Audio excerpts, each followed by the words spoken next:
Okay, so it's day 2 of AIX, and I'm now on the Soiza stand. It's tequila time. It's tequila time. So, Salud. Cheers. Salud.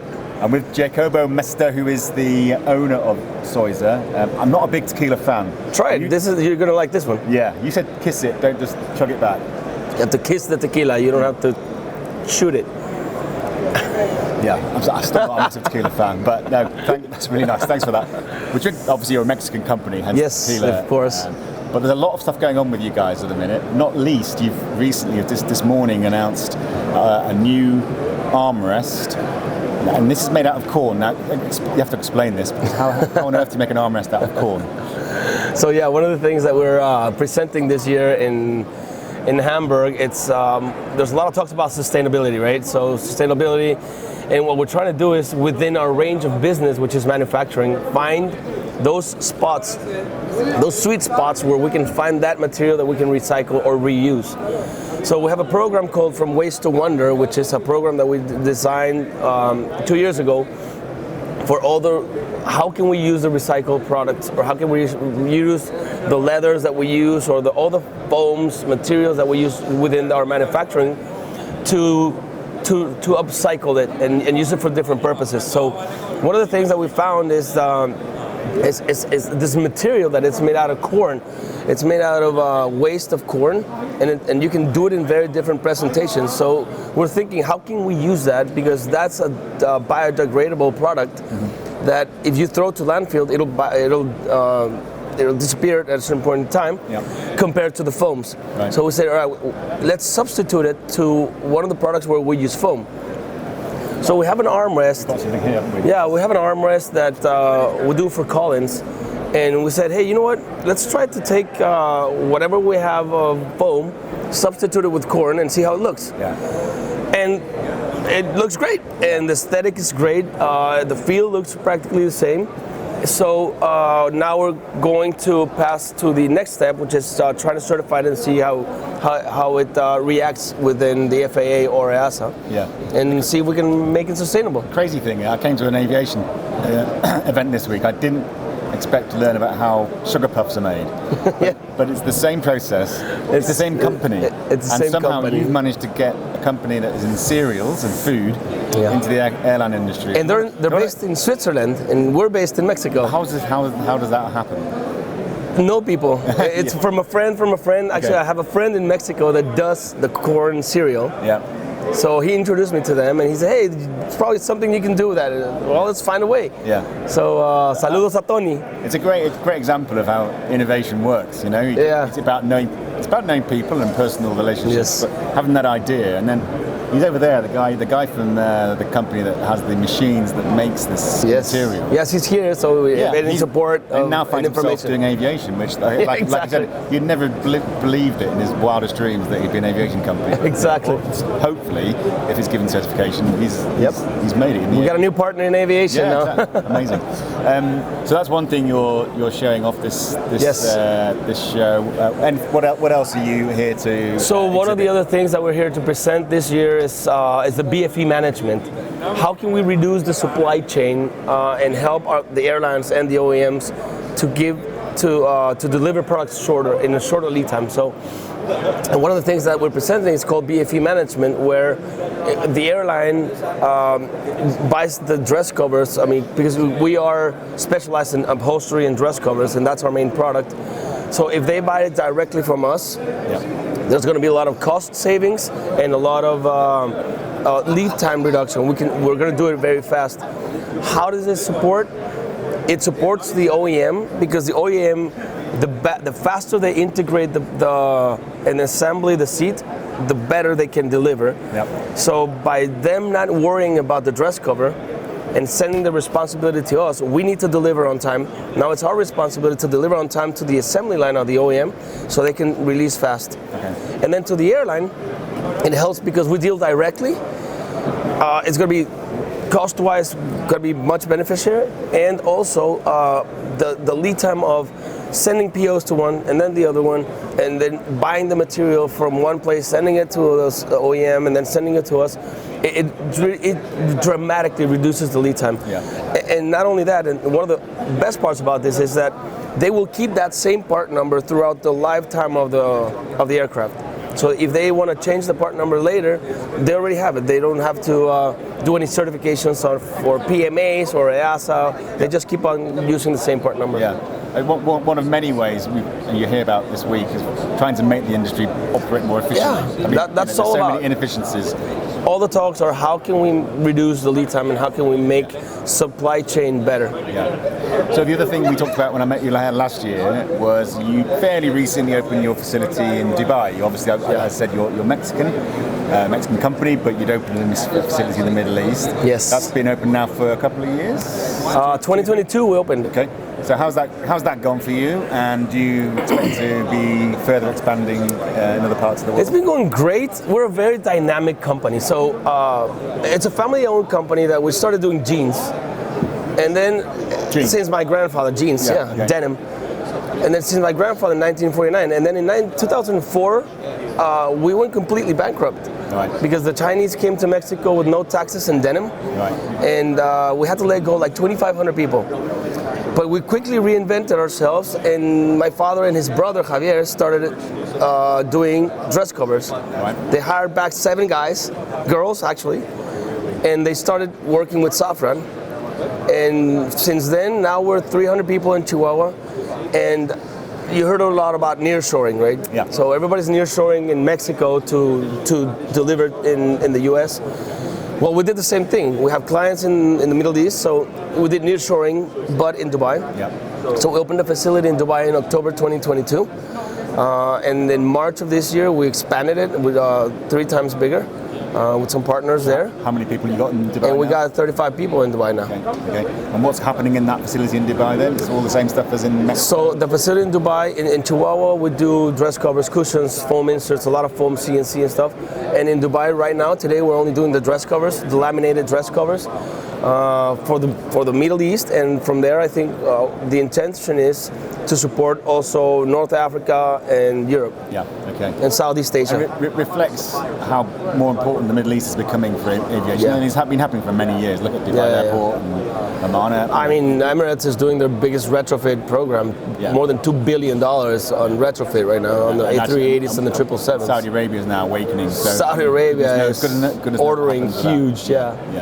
So the shift is happening in that way. Yeah, actually, generally, isn't it? That's another market that we want to attack from Dubai. Yeah. We've been in Saudi Arabia already, talking to Riyadh, talking to Saudi, talking to Flynas and all the other airlines around the area as well. Look, in the time we've got left, we've got a couple of minutes. Just talk. You mentioned Waste to Wonder. Yes. Is that right? Waste to Wonder, which is your recycling and responsible program. Sustainability attempt. You do a lot of stuff in Mexico with the local, the local communities. Explain what you do. Yeah, that's a very interesting thing. So, we're based in Chihuahua, in the north part of Mexico, and our ethnical people are called Tarahumaras. Okay. And they practically live in the Copper Canyon. They live in the mountains. And what we did is we started donating, and this was in collaboration with the local government. Yeah. They help us gather them together. We donate all the leather, and then they start doing crazy things: wallets, purses, aprons, tablecloths, wine holders. iPad holders, everything. This is the waste leather, isn't it? It's cut-offs. It's cut-offs. You'd have thrown it away. It's cut-offs from the leather, and that's why we call it From Waste to Wonder, because it was our waste. We're reducing this from throwing it to the landfill, and these guys are using it, and then also the government helps them with spaces within the city so they can sell these products and make additional income. Yeah. Okay. So we started doing that with ethnical groups. And then we also included the girls in prison. So women prison, there's 2 women prisons in Chihuahua that we send them material. They do the same thing. They do materials, parts, and they do products. Yep. And then they sell them out and create additional income for their families. Yeah. So that's been a very interesting program that we're doing in Chihuahua. And we're trying to include more and more where we can donate. Yeah, well, it's important. A lot of businesses are trying to do more of this kind of thing. It's about giving back, and it's about being a good employer and being seen to be so. So it's important for you to be seen to be doing this. I mean, we've supported over 500 families now with that. with that Waste to Wonder program in Chihuahua. So it's very important for us as well to keep going and to include more airlines and more OEMs to allow us to donate their material. Okay. And last thought on the show, been busy for you? It's crazy busy. Yeah. It's been great. I see a lot of more people than last year as well. Okay. And we're still a day and a half more to go. So Yeah, that's true. it's a tiring show, but it's a fun show. But it is tequila time. It's so tequila time. Cheers again. Cheers again. Hopefully you start getting the taste of it. That's right. Okay. Thanks very much for talking to us. No, thank you guys. Hi everybody, Greg Whitaker, Aircraft Cabin Management Magazine, back again. And I'm here with Maddie Kerrigan, who is the product line manager of aircraft upgrade at Teledyne, I believe, yes? Correct, yes. Excellent, excellent. I wonder if you could, first of all, tell me a little bit about Teledyne and tell me why you've come to AIX this year. Sure, thank you so much for coming here. And at Teledyne Controls, our core business is in data management and acquisition systems.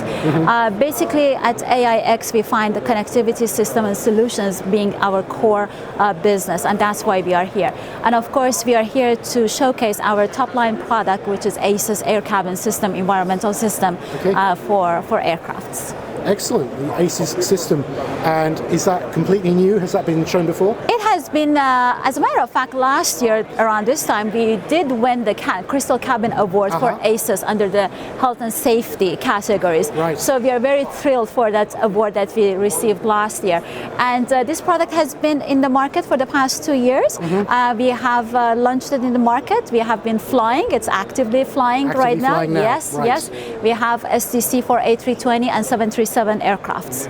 Fantastic. Yeah. And have you had much interest in the products here at the show? Very much. Today was a very, high traffic day for us. I'm very happy and pleased about the questions and the enthusiasm from the customers, meeting new faces. Excellent. And also meeting back with the current customers that we are servicing right now. Good. There's a lot of airlines here today. Yeah, absolutely. Yes. Yeah, it's a very, very good, very productive day. Yeah. Yeah, good. Is this the product that is quite easy for them to understand? Is it something they're upgrading from already? As a matter of fact, this product it's very unique. This is kind of like a first kind of product coming to this market. There has been no product like this in the market. So we are in a very niche area and history in the world, because we have been collecting in the history of aviation. Nobody has collected the amount of data that we have been collecting for the air quality inside of the aircraft. Yes. So by studying that, we can predict and do the analysis and see that what can go wrong and what are those elements that can go wrong. So safety and the health monitoring of the inside of the aircraft, the air quality is very important. It's an important aspect, and this product can achieve that. Yes, I understand the Crystal Cabin judges last year were impressed with the germ reduction, which of course, for various reasons, has been the topic of conversation for the last 4 years. Correct, yeah. So yes, you feel that's something that the airlines can understand and are wanting to fix. Absolutely. Airlines are our best partners, and they are having a big stake in this.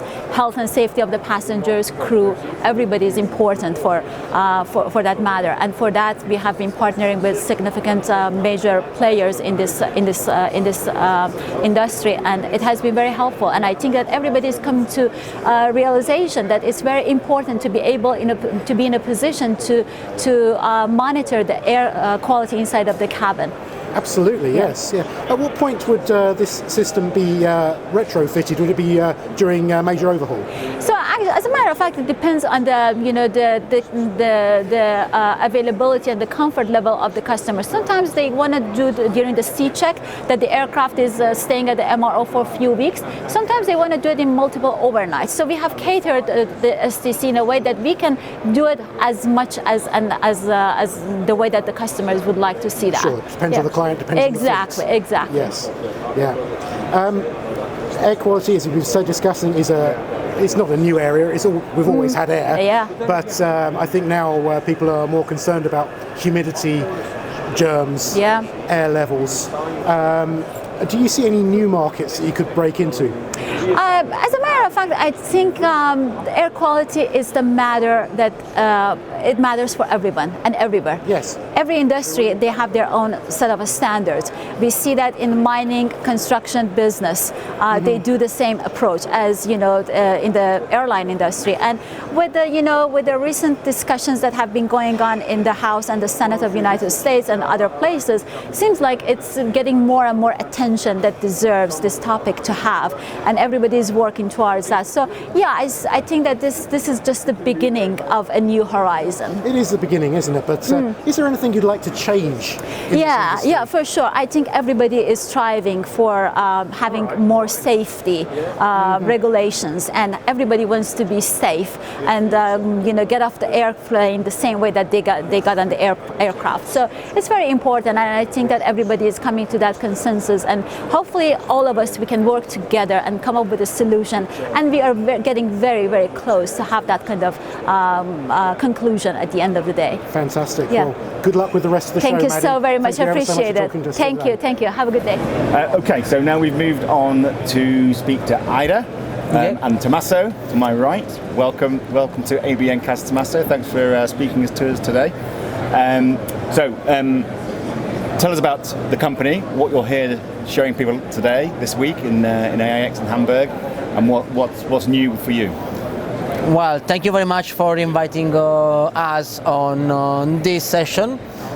We are very glad to be here this year again in AIX Expo. Honestly, it's my 8th edition. Okay. So you're a veteran. Yeah, let's say that we're kind of a veteran. And what we do in IREM. IREM is part of Aviation Group family, which is a group of companies specialized in aviation maintenance activities. IREM in particular is the branch dedicated to cabin interiors. It's a Part 21J, Part 21G, and Part 145, what we called an MRO. We are a company who is specialized in developing and managing complex cabin interiors modification, starting from the design part of the Part 21J to certify the engineering requirement of a cabin modification through the manufacturing of the POA by means of our specialties in soft furnishing and adhesive solution. And then the Part 145 has the scope of approval C6, which means that we can maintenance, repair and overall interiors components belonging to 8825. So for people which are not so into aviation, it means seats, overhead bins, lavatory parts, side wall, and all what is into a cabin interiors environment. Yeah, okay. And you're obviously Spanish based. We are Spanish based in Madrid. Quite small, independent. So you're a big company, but you're in a big industry. So yeah, we are. Let's say I would say that we are a medium company, a private one, without any type of involvement of big groups.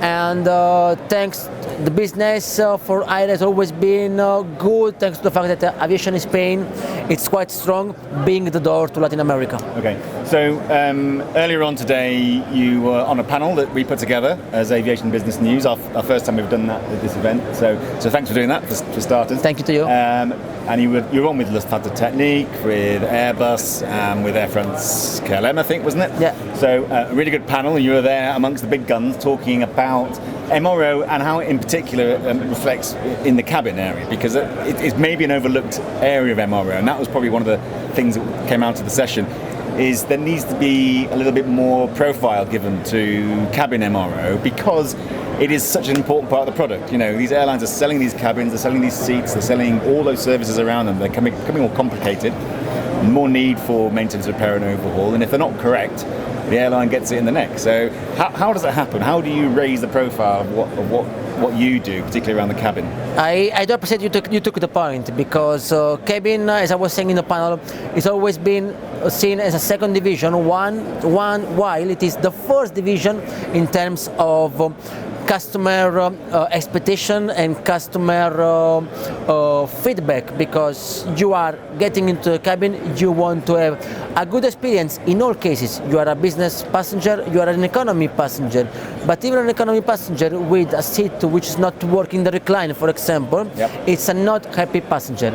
From our side, aviation is going through a concept of predictive maintenance, but what we say in cabin, predictive maintenance is not possible, so we turn our specialties in preventive maintenance. Okay.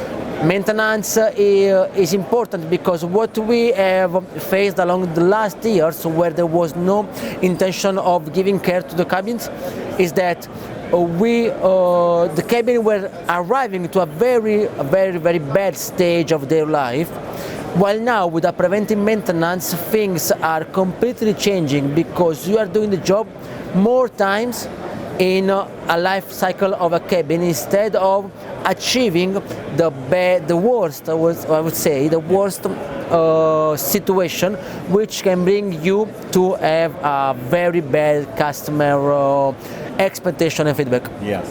And what's happening in cabin, of course, is that the product's becoming more complicated. There's lots more technology involved, lots more things that can go wrong. Higher expectations and more potential for it to be not meeting those expectations. So there was a discussion around, especially with the likes of Airbus, and as an OEM, how are they designing their products so that it is easier to maintain in its life cycle? I mean, so you see around here a number of seat manufacturers, they're becoming a lot more modular, it's a lot easier to take bits off and on, replace bits, and that is the future, isn't it? I think there's a hardware issue here that if it's not right to begin with, it's much more difficult over a 30-year life cycle of an aircraft to keep it up to that high standard. Well, it's more complicated because there is, let's say, a kind of lack of interest of OEM into aftermarket. Right. So there is no support to the MRO activities. The future, from my point of view, is not replacing, is repair, what we were discussing in the panel. Yeah. Because it is aligned with the cost effectiveness of the same repair instead of new parts, and the sustainability part of it. Repair is itself a sustainable concept. You made that point. Yeah. We're already sustainable because repair is part of that, and that's totally true. But there are some points with the next generation aircraft with new parts that are not allowing us to have a clear overview on trainings, on the parts. That's why we ask for OEM to support us as aftermarket company in this situation, because it's of mutual interest. Yeah. If you buy an OEM part, which allows you to have a wide number of providers who can support you in the aftermarket, it is giving the same OEM more, let's say, a more attractive point at the time of selecting this part. Yeah. I mean, Airbus themselves, I've heard them say at this very event, well, actually in the Passenger Experience Conference on Monday, that they see themselves as being an open business. They want to embrace open source, if you like. Is that kind of modern Microsoft type, not the Apple way of walled gardens. Now they say that, whether it's true in reality or not, I think you're smiling. So, but I guess maybe at least they're saying that. At least they're suggesting that is where they want to get to, even if they can't be there quite now. But there is always that argument about who owns the IP, and that was a discussion. Of course, a company that builds an IP wants to keep it, but not really the modern way, is it? Yeah, I do agree with you. I mean that they say they will do it, they are going to do it, but there are many steps to be done by them that have not been done yet, Yeah. So we expect them, from a regulation point of view, we are updating ourselves to the next generation aircraft, but we need them to support us. We don't want to let's say, steal their business. It's just a matter of, at the end of the day, what counts in aviation, that aircraft are flying. Yeah. So, and it's particularly crucial at the minute, because you mentioned there's the next gen aircraft coming, and they're very different in the way they're maintained. The 3D idea that they exist in a completely different plane, but they're hard to get hold of at the minute, because we know what's happening with supply chain issues and manufacturing issues. So aircraft operators are having to keep their old aircraft in the air longer. So they're getting older. Absolutely. There's therefore more MRO required. Therefore, you guys are busy. So this is a very busy industry at the minute. You've got a lot of demand, and the supply is Absolutely. somewhat restricted, isn't it? Absolutely. I mean that these are very good times for aftermarket company. Yeah. That's why, because OEM cannot fill the requests.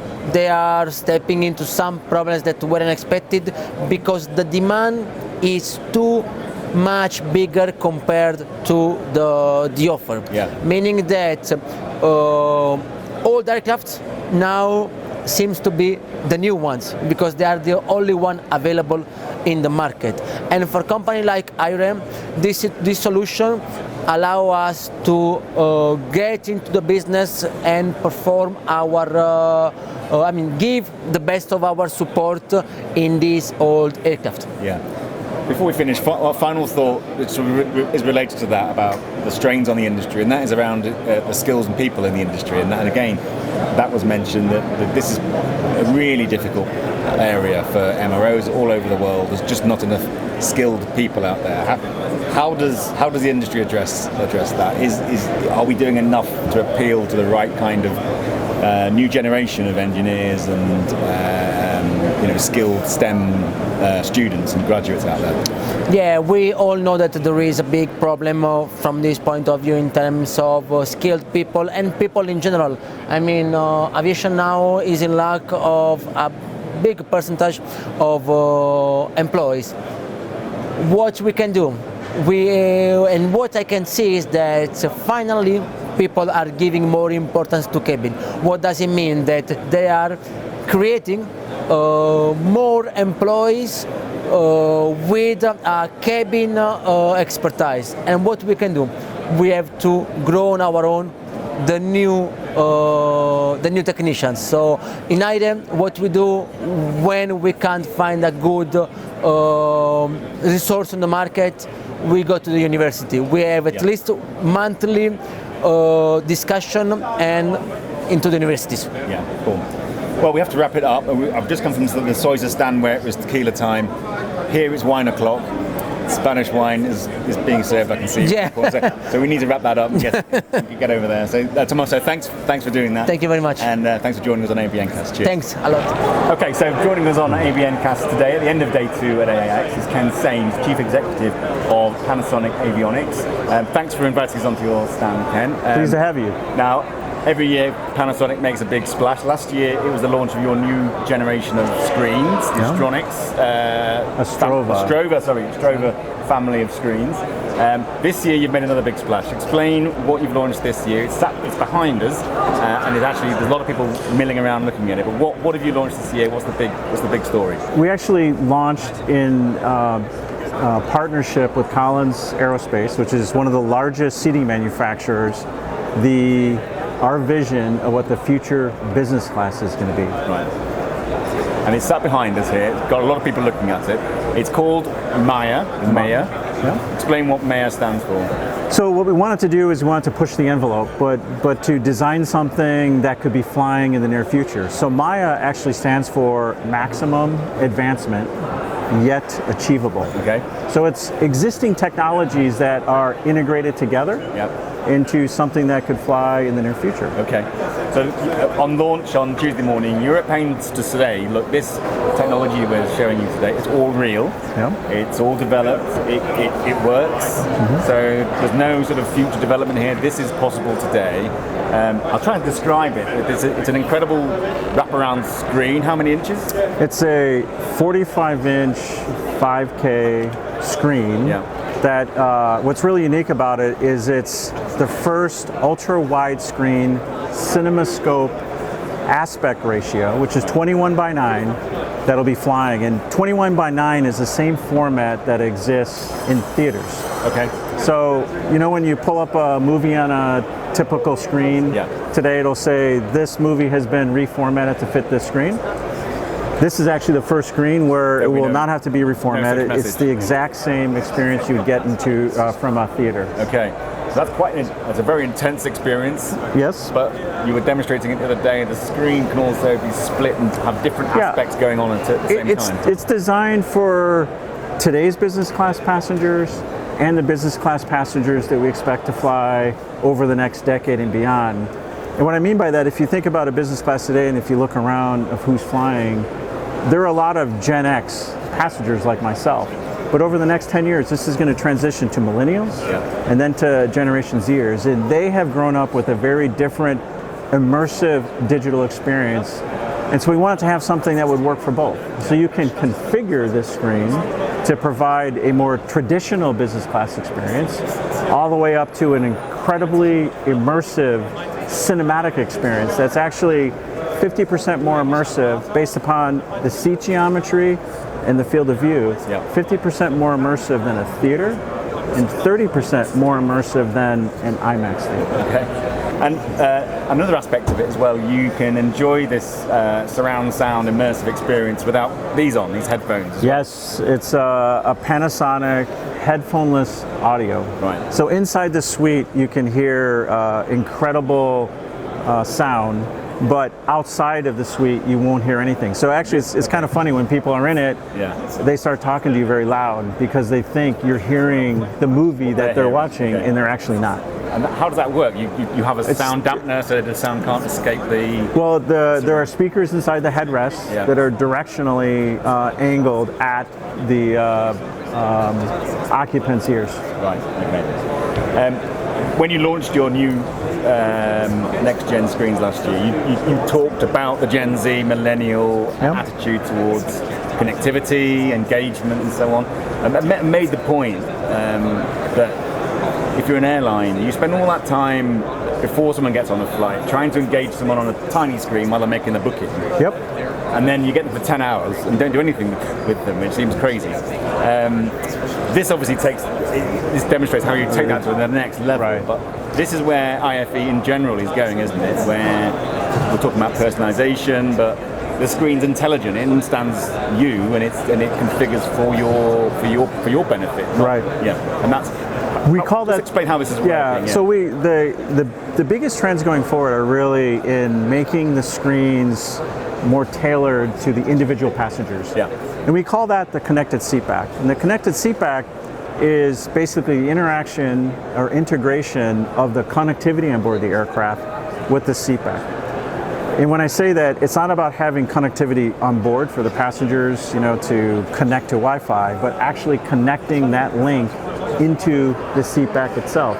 And that allows you to provide a personalized experience based upon the unique likes and dislikes of different types of passengers, and to provide that to them. Yeah. Of course, when you may be traveling for business or pleasure, but particularly for pleasure, once you're on the aircraft, you're on your holidays, you're happy, right? Yep. So happy people tend to spend more money, I guess, but also they want things. They're going to be landing in a strange city. They need to get away from the airport somehow. They need maybe the first night in the hotel, or so there's an opportunity there to provide a service and to raise revenue at the same time for the airline, which is of course what they're all have to do. Well, just think about how travel has evolved over time. It started, there was one cabin, and then they added another physical cabin, first class, and since then they add business class, and now the big thing is adding premium economy.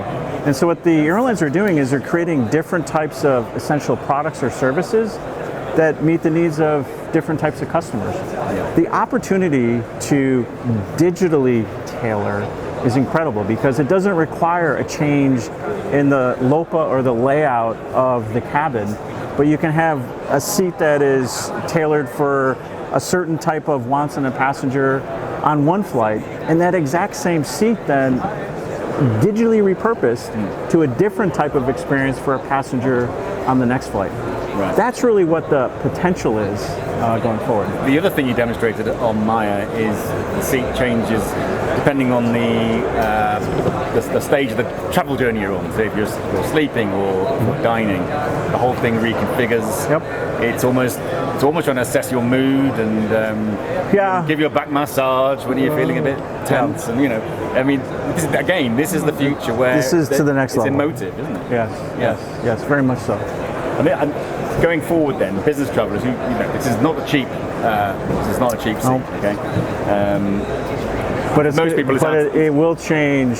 I think it will change the industry. Well, Yeah. So people will choose their airline often maybe based on what kind of seat they're able to offer, and this could be one of the ones. Well, the way we look at it is we're providing the canvas, and the airline gets to design the type of digital experience that aligns with their brand for their passengers. And while many may fly with this, it will be a different experience depending upon different airlines. But I think we're going to see more and more differentiation on the digital experience in the future, as these technologies become available. So Maya isn't in the air yet, Nope. but you fully expect it to be so. What could you give us any idea on how, the timeline? Are you looking now for an airline to take this on? So this screen that we have in there, that's really the only thing that is new. Yeah. And it's part of our Astrova family. It's the 45-inch Astrova Curve, obviously because it's curved. Yeah. But this system uses all the other parts of the Astrova system. So the compute power, the seats, and the jacks and everything else, those are all the same thing. And so from a development perspective, from a timeline, we're probably 18 months from having a product. Now, there's a lot more than having just a screen, right? Because it's the integration with the seat. And so you have to look at both of those things. But we know what we need to do to productize, our portion of it, and that's about 18 months. Yeah. And we're nearly out of time, but just a quick word on the feedback you've had. It's been on your stand. I know Collins has got a really immersive, interactive experience with the seat on their stand. What have you been hearing from the customers and the clients that have come to see it? Universally, over-the-top, positive feedback, and we've seen a little bit of differences in different generations, but it's been all really positive. That's why I'm confident this is going to fly soon. And I actually think when it does, it's going to create an incredible experience across the industry. I mean, this is going to be, people are going to want to be on that first flight. I'm going to want to be on that first flight with that suite. Yes. For the first time. Look, Ken, really appreciate your time. I know you're a really busy man, so thank you for coming. Appreciate it. That's a pleasure. Thanks very much, and thanks for joining us on ABN Cast. Thank you very much. Thank you.